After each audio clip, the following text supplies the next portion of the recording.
এমন বিশাল সাইজের ঝাঁ চকচকে মিষ্টি কুমড়া হয়তো আপনি প্রথম দেখছেন। কানাডায় ব্রিটিশ কলম্বিয়া উৎপাদিত এসব পামকিন বা মিষ্টি কুমড়া দুনিয়াব্যাপী সুখ্যাতি অর্জন করেছে। এখানে দেখা পাওয়া যায় নানা রঙের ছোট বড় বিভিন্ন সাইজের মিষ্টি কুমড়া, যার সৌন্দর্য আপনাকে মহিমান্বিত করবে। আমাদের দেশের মিষ্টি কুমড়া আর কানাডার মিষ্টি কুমড়ার মধ্যে পার্থক্যগত ভিন্নতা থাকলেও খাবারের টেবিলে এর জনপ্রিয়তা হয়তো সমানভাবেই এগিয়ে।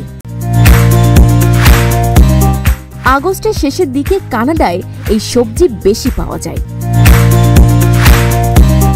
কানাডার ভ্যানকুভারের এই উজ্জ্বল কমলা রঙের দৃষ্টিনন্দন পামকিন থেকে নজর ফেরানো যেন দুরূহ ব্যাপার, আর এই জন্যই এটা জগৎ বিখ্যাত। Desk report, news flash 71।